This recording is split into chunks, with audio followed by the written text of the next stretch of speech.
بڑی شرمندگی سے میں یہ کہوں کہ کراچی کے نیشنل کالج میں میرے ایک کالج فیلو تھے، ان کا میرے گھر بھی آنا جانا تھا، اور چونکہ میرا قد تھوڑا سا 1.5-2 انچ لمبا تھا تو انہیں میری پتلون تو نہیں آتی تھی، وہ میری قمیضیں پہنا کرتے تھے۔ حسین حقانی کس نے NGO بنا کر دی؟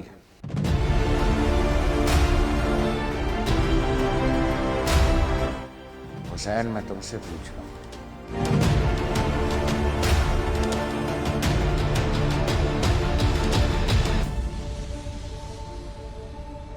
اب تک خاصے سورسز سے آپ کو یہ پتہ چل چکا ہوگا کہ سریواستم جی جو ہندوستان کے تھے، وہ پچھلے 15 سال سے تو یہ کر کیا رہے تھے جنیوا میں بیٹھے ہوئے۔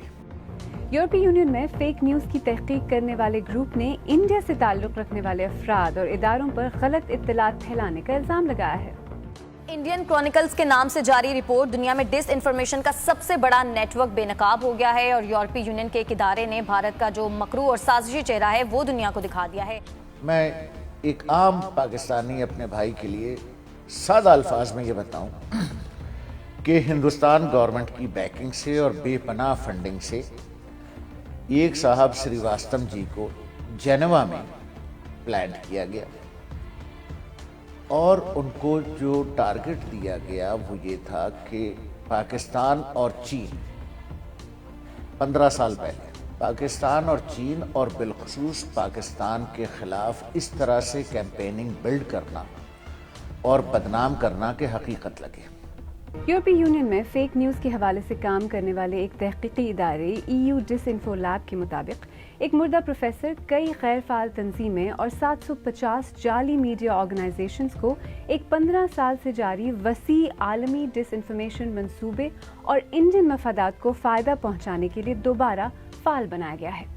تحقیق کے مطابق یہ نیٹ ورک جنیوا میں اقوام متحدہ کی کونسل برائے انسانی حقوق اور برسلز میں یورپی پارلیمان پر اثر انداز ہونے کی کوشش کرتا ہے۔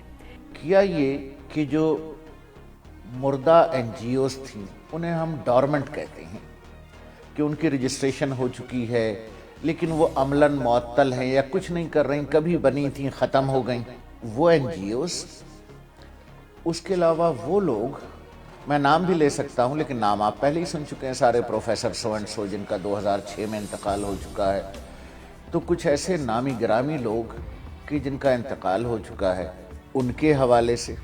اور وہ فیک NGO EU ڈس انفو لیب کے مطابق اس کے جو ایک فارمر چیئرمین تھے وہ ہیومن رائٹس لا کے ایک بہت مشہور پروفیسر تھے، پروفیسر لوئس بی سون۔ ان کا انتقال 2006 میں ہو گیا تھا، لیکن انویسٹیگیشن میں نظر یہ آیا کہ انہوں نے 2007 میں بھی ایک ایونٹ اٹینڈ کیا اور 2011 میں ایک ایونٹ اٹینڈ کیا، اور وہ دونوں ایونٹ منعقد کرانے والی جو تنظیمیں تھیں ان کے تانے بانے شریواستوا گروپ سے جا کے ملتے ہیں۔ اور پھر کچھ ایسی ویب سائٹس جو ڈورمنٹ ہیں یا ان ایکٹیو ہیں یا ویب پیجز، مرحوم NGOs یا ڈیفنکٹ NGOs یا ڈورمنٹ NGOs، اسی طرح سے ڈورمنٹ یا ڈیفنکٹ یا عملاً جن پر کوئی کام نہیں ہو رہا، ایسے ویب ایڈریسز، ویب پیجز، ایسی تنظیمیں اور ایسے لوگوں کو دوبارہ زندہ کیا گیا۔ اس لیے جو آپ نام سن رہے ہیں وہ دوبارہ زندہ کیے جانے کا نام ہے، اور ان سب نے مل ملا کر کوئی 750 میڈیا ہاؤسز بنائے۔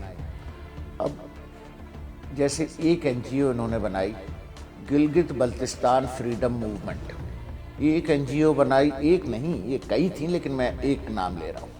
اس طرح بلوچستان میں اب کرتے کرتے چونکہ بے محابہ فنڈ تھا اور جھوٹ کی کوئی انتہا نہیں تھی، تو اب انہوں نے ان ویب پیجز وغیرہ اور اپنے 750 جو انہوں نے کہہ لیجئے کہ جہاں سے یہ خبریں وغیرہ آفیشلی وہ اسٹیبلش کر لیے۔